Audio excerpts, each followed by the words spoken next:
মালদায় বিয়ের আগে যুবকের রহস্যময় খুন, ঘটনায় চাঞ্চল্য ছড়িয়েছে মালদার চাঁচলে।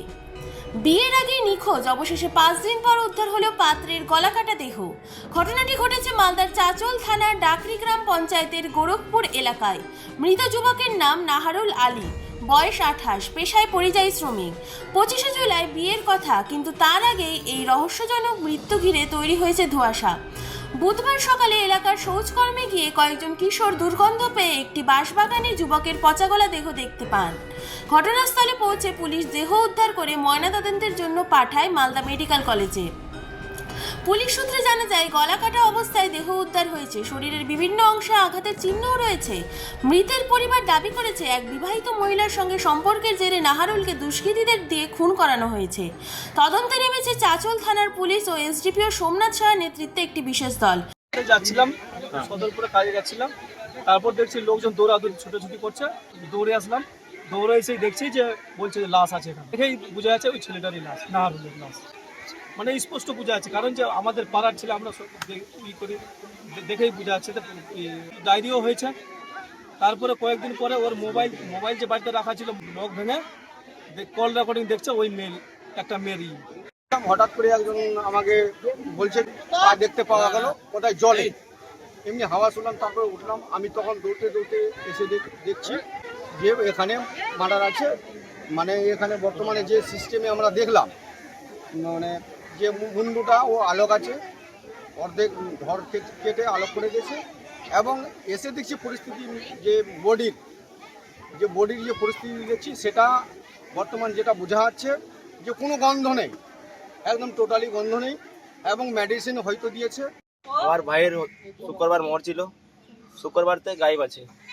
থানায় কমপ্লেন করেছিলাম, থানা কিছু কি করেনি, কারবাই করেনি। তারপরে কালকে আমরা আবার রাত 11টার দিকে থানায় কেস করেছি। আজকে 8টার দিকে যেতে বলেছিল, আজকে সকালবেলা ডেড বডি পাওয়া গেছে। কোথায় পাওয়া গেছে? মাঠে পাওয়া গেছে, বাঁশবাগানের ভিতরে। কি কারণে? কারণে ওর সঙ্গে সম্পর্ক ছিল। আমার দাদা বিয়ে করেছিল, বিয়ে করতে চাইছিল, সেদিন মরছিল শুক্রবারে, সকালবেলায় গায়েব করেছে ওকে। ও যখন গায়েব হয়েছে, ওর মায়ের ওই 7:30টার দিকে ও গায়েব হয়েছে, আমার দাদাও গায়েব হয়েছে। ও মায়ের বাড়িতে গিয়েছিল। কার সঙ্গে সম্পর্ক ছিল? মানে আমার একটা ভাবি লাগে, ওর সঙ্গে সম্পর্ক ছিল। ওর সঙ্গে ফোন নম্বর সব বার হয়েছে, কল রেকর্ড সবকিছু ওর সঙ্গে ছিল। পুরো রাত কথা হয়েছে, 1টা পর্যন্ত ওর সঙ্গে, মেয়েটার সঙ্গে। মেয়েটার নাম আছে সেবিনা, বাড়ি হারাজারা আছে। এখন কি চাইছেন? আমরা এখন শাস্তি চাইছি ওর, যেরকম আমার ভাইকে ওর ই করেছে, ওরও আমরা শাস্তি চাই। পুরো পরিবার সাথ আছে ওদের সঙ্গে। ওরা আগে দেখো, বাদে মাঠে দেখো, পরশু দিনে বলেছে তো মাঠে ঘাটে দেখেছো, ওরা বলেছে ওর ভাই। তারপরে আমার দাদা বললো তো আমি গোটাই দেখেছি, আরেকবার দেখে নাও তোমরা। তো আবার দেখলো তো পালো না। তারপরে ওর ভাই বললো 8টা পর্যন্ত আমাকে টাইম দাও, তো টাইম দিয়েছি, তাও বললো না। তার জন্য আমরা কালকে বাধ্য হয়ে কেস করেছি। 25 তারিখ থেকে গায়েব হয়েছে, সকালবেলা থেকে। সকালবেলা দিল্লি থাকতো, সেলাইয়ের কাজ করতো, বাড়ি কুরবানিতে এসেছিল। অনেকদিন আগে ওর সাথে কথা বলেছিল।